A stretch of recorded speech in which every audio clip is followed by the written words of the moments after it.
당신은 부모인가? 아니면 여전히 자녀에게 짐을 얻는 사람인가? 정약용은 말했다.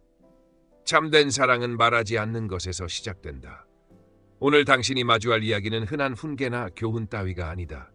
그것은 자녀를 자유롭게 만드는 5개의 잔혹한 거짓말, 부모의 마지막이자 가장 강력한 무기다. 건강이 무너져도 괜찮다라고 말하고 통장이 비어도 나는 충분하다라며 미소 짓는 담대함. 그 뒤에 숨어있는 진실은 무엇인가?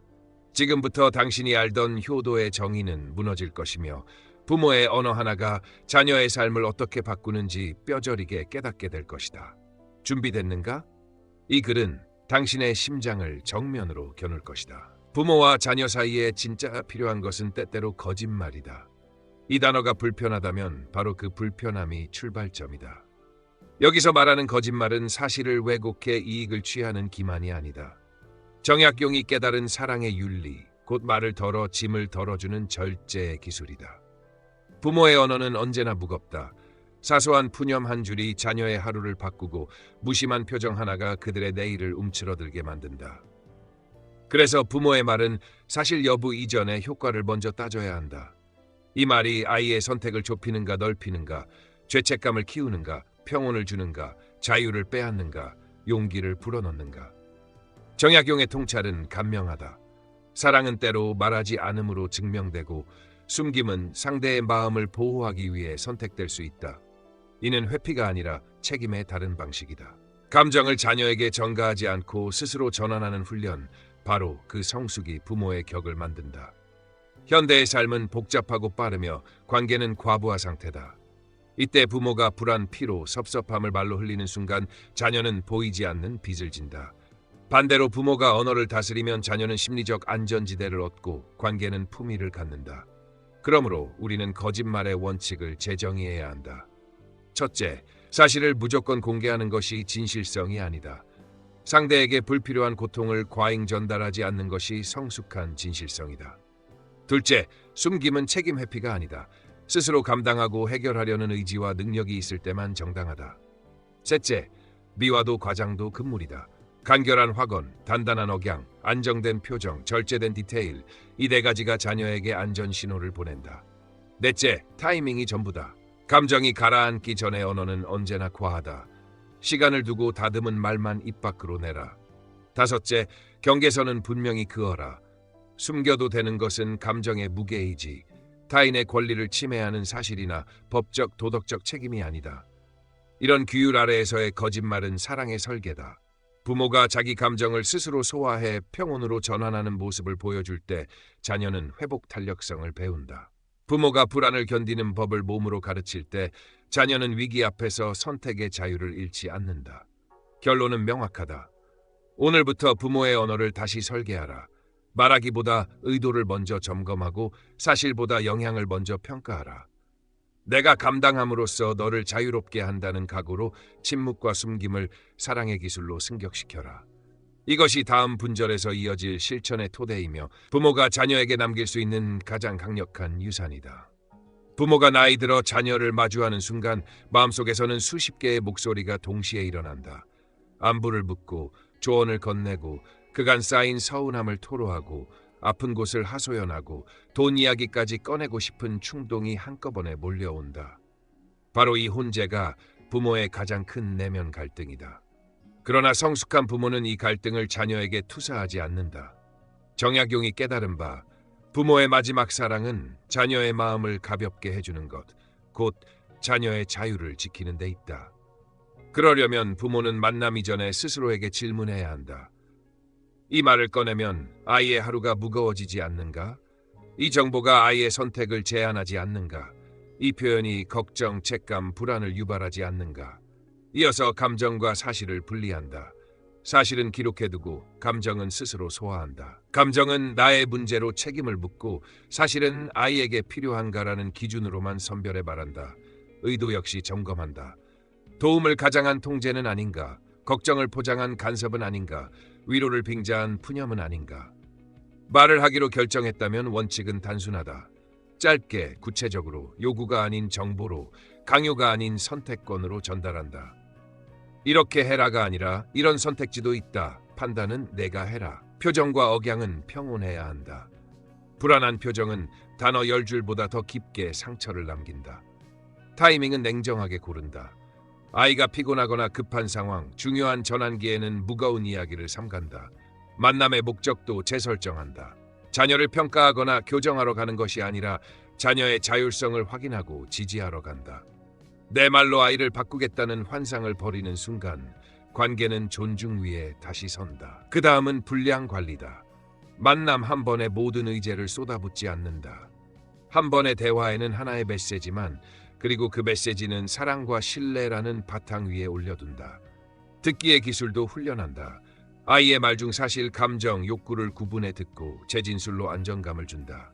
내가 겪는 어려움이 이렇고 그래서 이런 마음이구나. 내가 이해한 게 맞니? 해결책을 밀어넣지 말고 아이가 스스로 정리할 침묵의 공간을 남긴다. 만남이 끝난 뒤에는 후속 점검을 한다. 오늘의 말이 아이에게 부담이었는지, 내 감정 잔여물이 전달되지는 않았는지, 다음에는 무엇을 줄이고 무엇을 더 지지할지 기록해둔다. 이전 과정이 바로 부모의 자기 규율이며 자녀의 자유를 보호하는 실천이다. 결론적으로 부모의 책임은 진실을 모두 말하는 것이 아니라 아이의 삶을 무겁게 하지 않는 것에 있다. 부모가 자신의 감정과 충동을 스스로 다스리는 순간 자녀는 죄책감 없이 자신의 궤도를 달릴 수 있고, 그 자유가 곧 부모 사랑의 최종 형태가 된다. 첫 번째 거짓말은 건강에 관한 단호한 선언이다. 자녀 앞에서는 나는 괜찮다, 별일 아니다 라고 말하라. 이는 현실을 부정하는 미화가 아니라 자녀의 하루와 선택을 무너뜨리지 않기 위한 고도의 책임 행위다. 부모의 통증 보고 한 줄은 자녀의 머릿속에서 즉시 긴급 상황으로 번역되고, 일정은 무너지고 집중은 흩어지고 죄책감이 자라난다. 그래서 성숙한 부모는 몸의 신호를 관리하고 자녀에게는 안정을 전달한다. 실행은 구체적이어야 한다. 통증이 있어도 만남에서는 표정과 억양을 평온하게 유지하고 감정적 신음 대신 중립 문장을 준비한다. 요즘 컨디션 유지 잘 되고 있어. 의사 말대로 관리 중이야. 생활 루틴은 안정적이야 같은 짧은 스크립트는 자녀의 불안을 차단한다. 대화의 중심도 재배치한다. 증상 나열과 검사 수치 대신 식단, 수면, 운동 같은 행동 지표를 간결히 언급하되 성과를 강조한다. 아침에 20분 걷기 꾸준히 했어. 염분 조절하고 있어라는 문장은 문제가 아닌 해결 진행 중의 신호다. 동시에 정보의 경계선을 분명히 그어라. 경미한 통증, 피곤함, 나이 탓의 불편은 내부 처리 영역으로 묻고, 즉각적 위험이 의심되는 징후, 갑작스런 호흡 곤란, 의식 변화, 통증의 급격한 악화 등 공개 및 지원 요청 영역으로 올린다. 이 구분은 모든 걸 숨겨라가 아니라 자녀의 삶을 무너뜨릴 위험만 공유하라는 원칙이다. 숨김이 설득력을 갖기 위해서는 뒷받침이 필요하다. 스스로를 돌보는 루틴을 설계하라. 기상시간 고정, 15-30분, 저강도 유산소, 기본 스트레칭, 염분 당 섭취 관리, 정기검진 예약, 약 복용 알림, 수면 위색 컬러프, 스트레스 완충 활동, 호흡, 산책, 가벼운 독서를 캘린더에 고정한다. 이렇게 관리, 안정신호 전달, 관리 지속의 선순환을 만들면 괜찮다는 말은 빈말이 아니라 자녀에게 안전을 제공하는 사실 기반의 메시지가 된다. 커뮤니케이션의 기술도 덧붙인다. 만남의 초입에 건강 화제를 길게 끌지 말고 20-30초 내에 확언, 근거, 전환으로 마무리하라. 컨디션 좋아. 의사 권고대로 걷기, 식단 관리 중이라 안정적이야. 너 근황은 어때? 이렇게 말하고 즉시 자녀의 삶으로 포커스를 옮기면 대화의 무게중심이 건강에서 관계로, 걱정에서 교류로 이동한다. 정약용 역시 유배지에서 몸이 쇠약해도 편지에선 아버지는 건강하니 염려 말아라 라고 단언했다. 그 단어는 체면이 아니라 교육이었다. 부모가 자기 몸의 책임을 스스로 지는 모습을 보여줄 때 자녀는 불안을 다루는 모델을 얻는다. 마지막으로 자신과의 계약을 써두어라. 경미한 불편은 기록 관리, 중대 징후는 즉시 병원 알림, 자녀 앞에서는 안정 신호만 전달이라는 세 줄 합의문을 눈에 띄는 곳에 붙여라. 이 계약이 지켜질 때 나는 괜찮다는 말은 속임수가 아니라 자녀의 자유를 지키는 보호막이 된다. 부모의 건강 보고는 감정의 배출구가 아니라 자녀의 삶을 지켜주는 안전 프로토콜이어야 한다. 괜찮다는 한마디의 진짜 가치는 통증의 부정이 아니라 책임의 배분에 있다. 부모가 자신의 아픔을 전면에 내세우는 순간 가정의 에너지 흐름은 역전되고 자녀는 자기 삶의 추진력을 돌봄의 의무로 전용한다. 여기서 발생하는 보이지 않는 비용은 크다. 일정의 붕괴, 커리어 의사결정의 보수화, 배우자 자녀에게 전가되는 2차 스트레스, 그리고 무엇보다 내가 충분히 못했다는 만성 죄책감이 자녀의 자존을 잠식한다. 정약용이 유배지에서 병약함을 숨긴 까닭은 체면이 아니라 시스템을 지키기 위해서였다. 부모가 감정과 고통을 스스로 소화해 안정신호를 내보내면 자녀는 자신의 궤도를 유지할 근거를 얻고 가족 전체의 기능은 지켜진다. 이때 핵심은 사실 공개보다 영향 최소화다. 사실주의는 미덕 같지만 때로는 폭력이다. 맥락 없이 던져진 증상 나열, 과장된 표정과 탄식은 정보가 아니라 경보로 작동해 자녀의 신경계를 과각성 상태로 밀어넣는다. 반대로 성숙한 숨김은 은폐가 아니라 설계다. 첫째, 범주를 구분한다. 노화성 불편, 경미, 통증, 일시적 컨디션 저하는 내가 감당할 영역, 기능 저하가 누적되거나 위험 신호, 급성 흉통, 호흡곤란, 신경학적 탈락 증상 등과 관찰될 때는 즉시 의료체계와 가까운 보호자에게 투명 공유. 둘째, 메시지의 벡터를 조정한다. 문제 중심이 아니라 복구 중심으로, 아프다가 아니라 이러이러하게 관리 중이며 일상 기능은 유지된다는 구조로 요약한다. 셋째, 신호 관리가 정보 관리보다 우선이다. 자녀는 단어보다 억양, 속도, 호흡의 리듬에서 위험을 감지한다. 내용은 최소화해도 안정된 음성, 간결한 문장, 시선의 일관성만으로 충분한 안전감을 제공할 수 있다. 넷째, 책임의 한계를 명확히 한다. 내가 견딘다는 다짐이 의료 회피나 자기 방임으로 변질되어선 안 된다. 정기검진, 약물 수능, 응급동의서, 비상연락망, 재정문서 정비는 비공개적이나 철저하게 수행되어야 한다. 다섯째, 돌봄 역전의 유혹을 경계한다. 부모가 무심코 흘린 푸념은 자녀에게 지금 당장 와라는 암묵적 명령이 된다. 관계의 품위는 상대의 자유를 남겨두려는 노력에서 나온다. 그러므로 괜찮다는 문장은 윤리적 필터를 통과해야 한다. 이 말이 자녀의 선택을 넓히는가, 오늘의 집중을 지켜주는가, 장기적으로 관계의 신뢰를 축적하는가. 세 가지 질문에 예라고 답할 수 있을 때 비로소 그 한마디는 가장 아름다운 진실이 된다.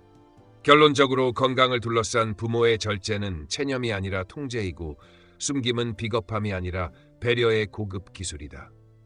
부모가 자기 고통의 1차 책임자가 되는 순간 자녀는 죄책감 없이 자기 인생의 1차 책임자로 설 수 있다. 이것이 나는 괜찮다가 만들어내는 깊은 파장, 그리고 다음 분절에서 다룰 삶의 다른 영역들, 경제, 외로움, 서운함, 죽음로 자연스럽게 이어지는 이유다. 두 번째 거짓말은 재정에 관한 명료한 태도 선언이다. 자녀 앞에서는 나는 충분하다, 걱정하지 마라라고 말하라. 이것은 허세가 아니라 부모의 자존과 배려를 동시에 지키는 설계다. 실행을 위해 먼저 내부 감사를 표준화하라.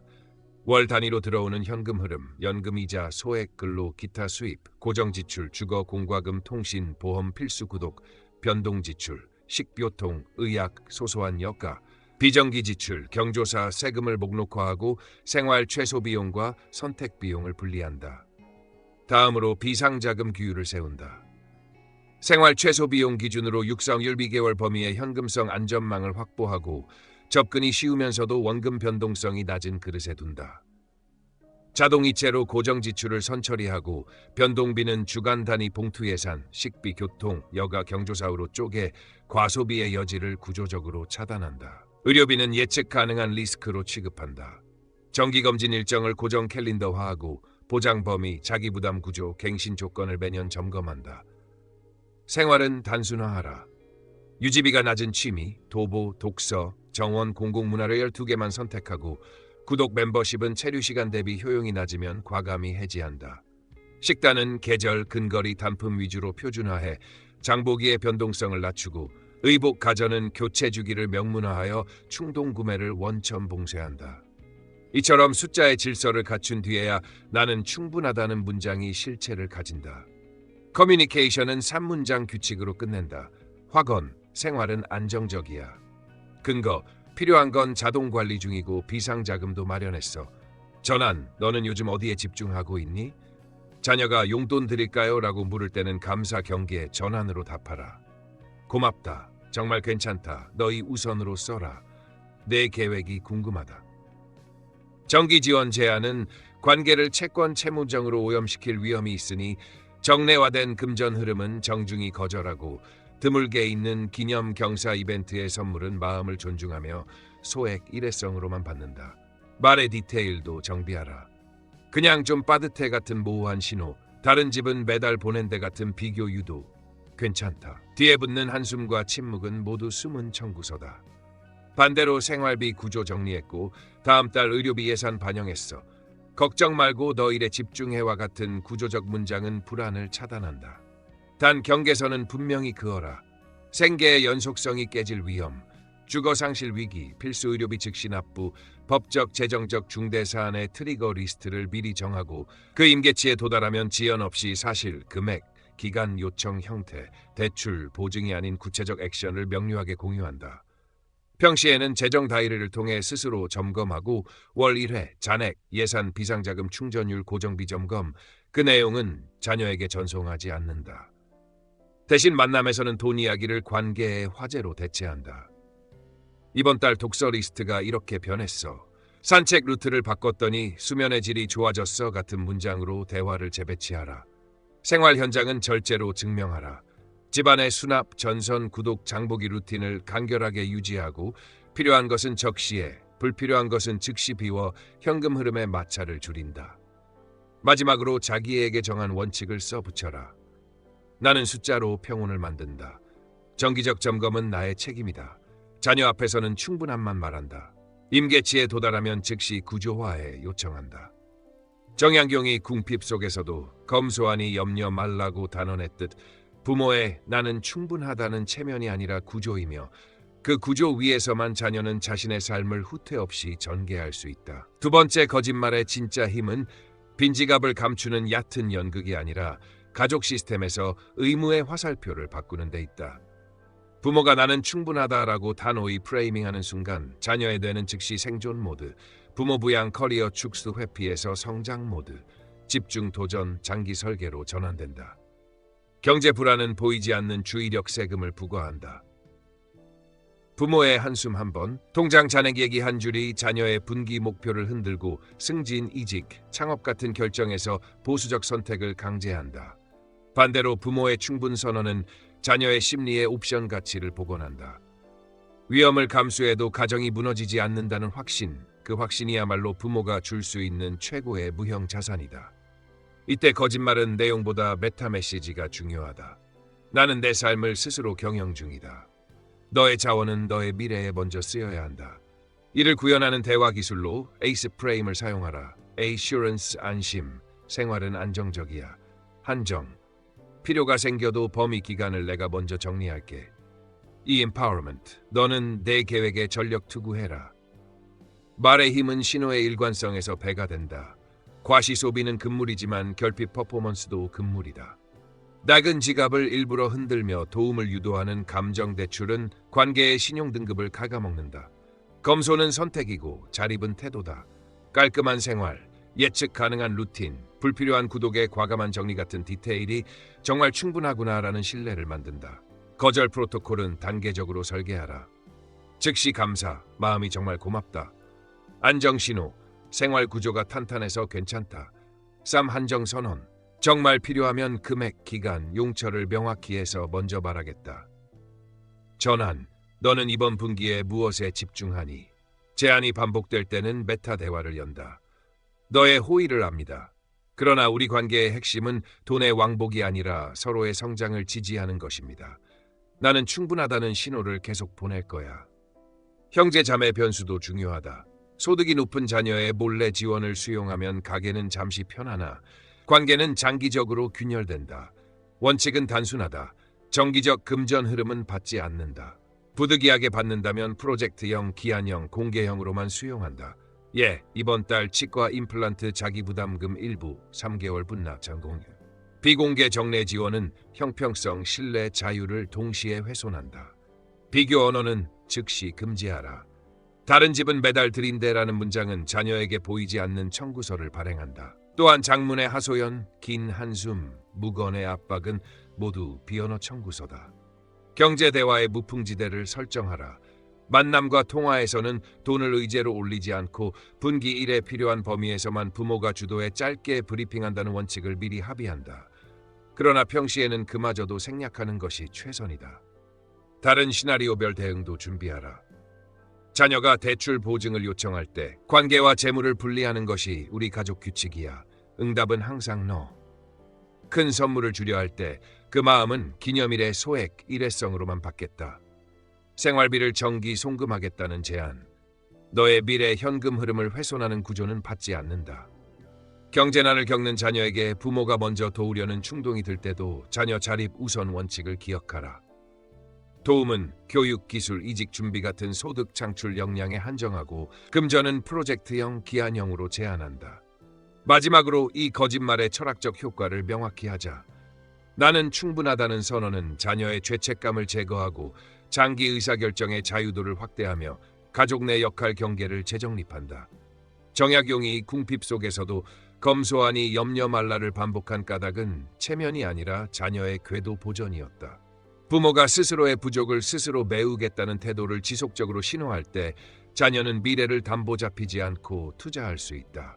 이것이 경제 거짓말의 힘, 부족의 서사를 회복의 서사로 전환하고 가족 전체의 삶을 성장 궤도에 고정시키는 가장 조용하고 가장 강력한 레버리지다. 세 번째 거짓말은 나는 외롭지 않다는 단언을 현실로 만드는 구조 설계다. 노년의 외로움은 사실이며 부인할 수 없다. 그러나 그 무게를 자녀에게 넘기는 순간 그들의 일정과 관계는 당신의 빈자리를 메우는 의무로 전환되고 죄책감이 새로운 굴레가 된다. 그러므로 부모는 외로움을 전가하지 않고 전환해야 한다. 원리는 간단하다. 외로움은 감정, 고립은 상태, 해결은 구조다. 먼저 하루를 3등분해 아침, 낮, 저녁 리추얼을 고정한다. 아침에는 15분 햇빛, 20분 걷기, 5분 호흡으로 신체 리듬을 깨우고 집안에 라디오, 차 한 잔, 창문 환기 같은 감각 트리거를 심어 혼자여도 풍성한 시작을 의식화한다. 낮에는 사회적 최소 단위를 배치한다. 하루 한 번 인사, 경비, 이웃, 상점준, 주 2회 짧은 대화, 도서관 사서, 공원 동호인, 월 3회 대면 만남, 소모임, 취미 클래스. 이 2-2-3 규칙은 외로움을 사건이 아닌 루틴으로 희석한다. 저녁에는 화면 과잉을 줄이고 손을 쓰는 활동, 요리, 필사, 정원, 퍼즐로 정서 에너지 회복을 설계한다. 다음으로 소셜 파이프라인을 만든다.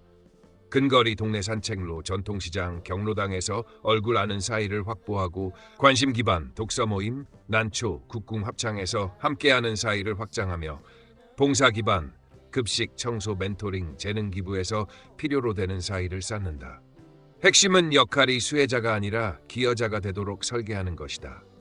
나도 있어야 굴러가는 자리가 생기는 순간 외로움은 임무와 의미로 재프레이밍 된다. 디지털 문해력은 보조 엔진이다. 동네 커뮤니티 앱, 도서관 프로그램, 구청 평생학습 포털을 북마크하고 단톡방은 2-3개만 의미 중심으로 유지한다. 사진 공유방, 모임 공지방, 동네 소식방. 연락은 짧고 선명하게, 기대 없이가 원칙이다. 자녀에게는 20초 AFT 스크립트로 응답한다. A. 바쁘게 지내. 팩트 사실. 아침 걷기와 독서 모임 다녀왔어. Turn. 너는 오늘 뭐에 집중해? 한숨, 긴 정적, 비교 멘트 같은 비언어 청구서는 금지하고 감정에 남은 찌꺼기는 감정일지와 기도, 명상, 필사로 배출한다.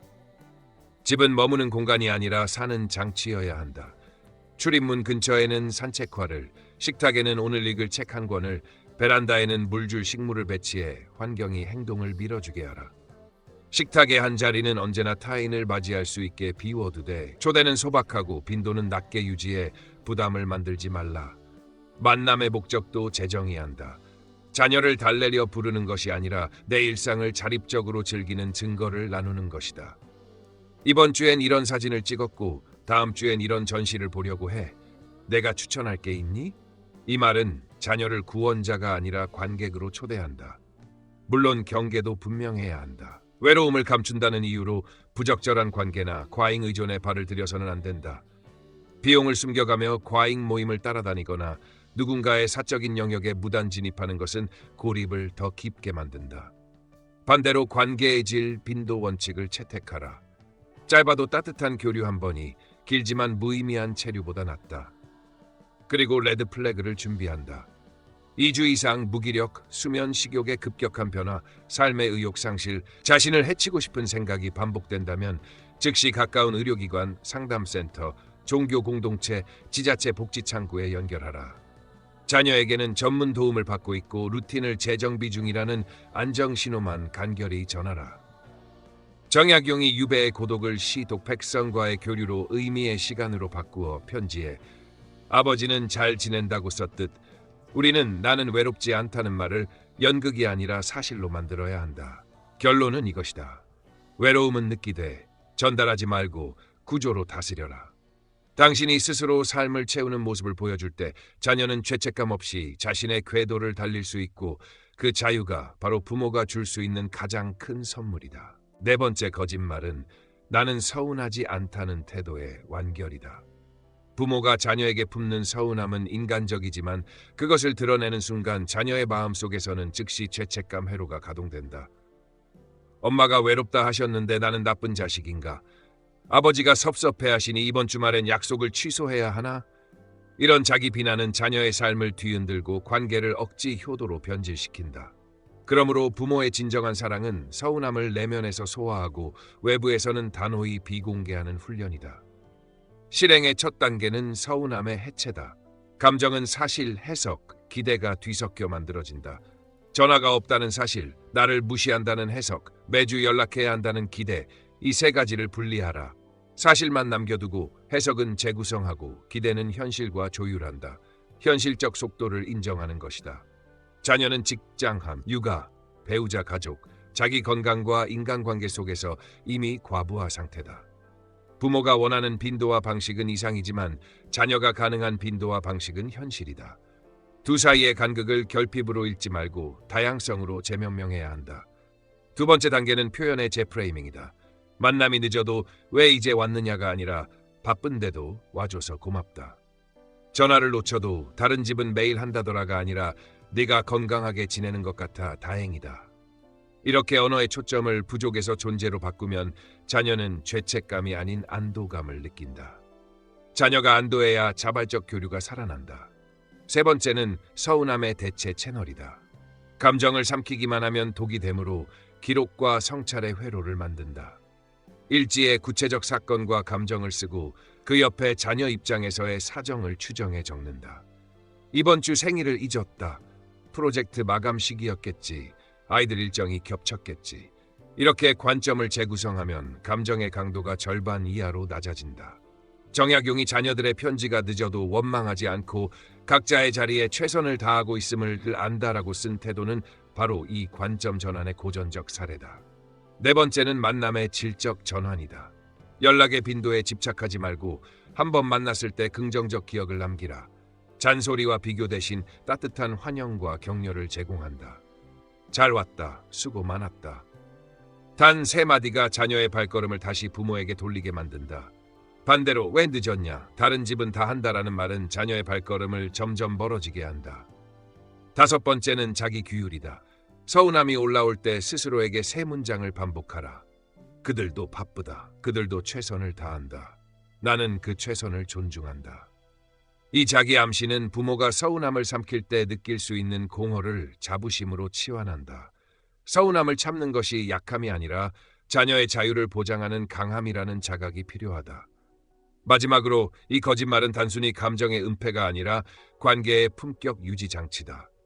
부모가 서운하지 않다고 말할 때 자녀는 해방감을 얻고 자발적으로 효도를 선택할 여유를 가진다.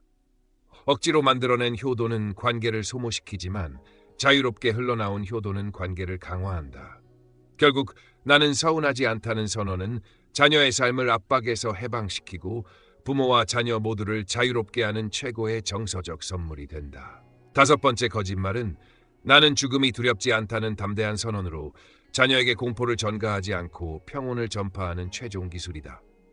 이 말의 핵심은 생의 마지막 구간에서 부모가 감정의 1차 책임자가 되어 자녀의 일상과 의사결정을 보호하는 데 있다. 먼저 내면의 전환부터 수행하라. 죽음을 생각하는 순간 올라오는 불안, 후회, 분노를 억누르지 말고 관찰하되 336호흡. 들이마시기 3초, 멈춤 6초로 신체를 가라앉히고 아침마다 60초 메멘토 모리 명상으로 죽음은 삶의 일부라는 인식을 재각인하라. 밤에 공포가 치밀면 수면 전 루틴을 고정하라. 조도 낮추기, 따뜻한 물 한 잔, 짧은 필사나 감사 세 줄 기록, 휴대전화 전원 차단, 침대에서의 반추 중지. 두려움을 말로 흘리는 대신 구조로 다스려라. 엔드게임 패키지를 조용히 완성하라. 의료적 의사결정 사전 정리, 연명의료 여부, 중환자 치료 범위, 지정 대리인, 재정 법률 문서 정돈, 유언장, 보험 수익자, 계좌 대출 세금 현황, 자동이체 목록, 디지털 유산 목록화, 이메일 클라우드 소셜 계정과 접근 방법, 장례 기념 방식의 선호, 비상 연락망 카드.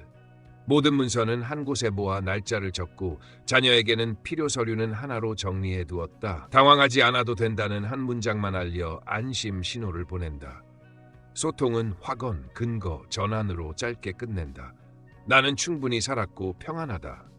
정기 진료받으며 준비할 것은 이미 정리했다. 근거. 너는 내 삶에 집중해라. 전환. 검사 결과를 기다릴 때도 결과가 어떻든 담담히 받아들일 준비가 되어 있다. 내 일정은 바꾸지 마라라고 명확히 말하라. 단, 윤리의 경계는 분명해야 한다. 즉각적인 치료 판단이 필요한 중대 상황, 가족 동의가 요구되는 의료 결정, 법적, 재정적 리스크가 발생하는 경우에는 사실을 투명하게 공유하고 도움을 요청하라. 그 외의 일상적 불안과 예측 불가능성은 부모가 스스로 소화하는 것이 품격이다. 두려움을 실천으로 전환하라. 삶을 마무리하는 가치의 유산을 남기되 돈보다 언어를 우선하라. 각 자녀에게 유산 편지를 써서 무엇을 사랑했고 무엇을 배웠으며 어떤 기준으로 살길 바라는지를 전하라. 미안함은 구체적으로 사과하고 고마움은 이름을 불러 감사하라. 집안의 소소한 물건 몇 개에는 짧은 메모를 붙여 이야기와 함께 물려줘라. 하루에 한 번 짧은 산책으로 햇빛을 받고 작은 봉사나 기도로 자신보다 큰 질서에 접속하라. 자연의 순환을 꾸준히 몸으로 경험하면 끝이 귀환으로 재프레이밍 된다. 표정과 억양은 내용보다 더 멀리 간다. 자녀 앞에서는 천천히 말하고 눈을 똑바로 보되 붙잡지 말고 손을 먼저 놓는 연습을 하라. 장문의 하소연, 의미 없는 농담으로 회피하는 태도, 혹시나를 빌미로 일정을 비우게 만드는 은근한 신호는 모두 금지다. 대신 두 문장을 연습하라. 나는 괜찮다. 내가 내 삶을 사랑해주면 그걸로 충분하다. 무서움이 와도 나는 감당한다. 내가 곁에 있지 않아도 평안하다. 이 말은 자녀의 신경계를 진정시키고 현재의 집중을 지켜주며 미래의 상실을 감당할 내적 근력을 길러준다. 마지막으로 두려움을 덮는 것이 목표가 아니라 두려움 위에서 품위를 선택하는 것이 목표임을 잊지 말라. 정약용이 죽음도 자연의 이치라며 자식에게 평정을 신호했듯 부모의 평안은 남은 이들의 삶을 보호하는 방패다. 당신이 죽음을 담담히 맞을 준비가 되어 있음을 말과 문서와 일상으로 증명하는 순간 나는 두렵지 않다는 거짓말은 가장 진실한 사랑으로 변한다. 결론은 단순하고도 강력하다. 건강, 재정, 고독, 서운함, 죽음에 관해 부모가 선택하는 5가지 거짓말은 사실 관계를 숨기는 꼼수가 아니라 부담의 화살표를 자녀에게서 떼어내는 언어 규율이며 가족 시스템을 평온하게 유지하는 고급 배려 기술이다. 이 5문장이 작동하는 순간 자녀는 걱정, 죄책, 불안의 족쇄에서 풀려나 자신의 궤도를 흔들림 없이 달릴 수 있고 관계는 의무가 아닌 존중 위에서 다시 선다. 그러므로 이제 사랑의 기준을 바꿔야 한다. 무엇을 더 주느냐가 아니라 무엇을 스스로 감당하느냐, 얼마나 크게 말하느냐가 아니라 얼마나 절제하여 신호하느냐, 순간의 감정 배출이 아니라 장기적 영향 관리가 사랑의 척도다. 오늘부터 부모의 언어를 설계하라. 나는 괜찮다는 말은 관리의 결과로, 나는 충분하다는 말은 구조의 결과로, 나는 외롭지 않다는 말은 루틴의 결과로, 나는 서운하지 않다는 말은 관점 전환의 결과로, 나는 두렵지 않다는 말은 준비의 결과로 만들어라. 그리고 단단한 몇 가지 금도를 지켜라. 비교하지 말 것, 과장된 탄식으로 숨은 청구서를 발행하지 말 것, 필요할 때는 신속 구체 한정으로 도움을 청할 것, 나머지는 침묵과 실행으로 증명할 것. 마지막으로 스스로에게 선언하라. 나는 내 아픔을 관리하고 내 살림을 조직하며 내 고독을 채우고 내 서운함을 녹이고 내 마지막을 정리함으로써 자녀의 자유를 지킨다. 부모가 스스로 단단해질수록 자녀는 더 멀리, 더 담대하게 나아간다. 이것이 5가지 거짓말이 드러내는 가장 위대한 진실이며 우리가 다음 세대에 남길 수 있는 가장 품위 있는 유산이다. 여러분, 오늘 우리는 다산 정약용이 남긴 5가지 거짓말 속에서 부모 사랑의 가장 깊은 본질을 마주했습니다. 그것은 단순한 위장이 아니라 자녀를 자유롭게 하고 죄책감에서 해방시키며 자신의 길을 당당히 걸어가게 만드는 마지막 철학이었습니다. 기억하십시오. 건강하다, 충분하다, 외롭지 않다, 서운하지 않다, 두렵지 않다. 이 5마디는 자녀에게 전해지는 최고의 선물이며 부모 자신에게 남겨지는 가장 품위 있는 유산입니다. 이 영상이 마음에 울림을 주었다면 지금 바로 구독과 좋아요로 함께 해주십시오. 지혜의 지도는 앞으로도 당신의 삶을 비추는 한 줄기 빛이 될 이야기를 전해드리겠습니다. 당신의 선택이 곧 다음 세대를 위한 지혜의 길이 됩니다.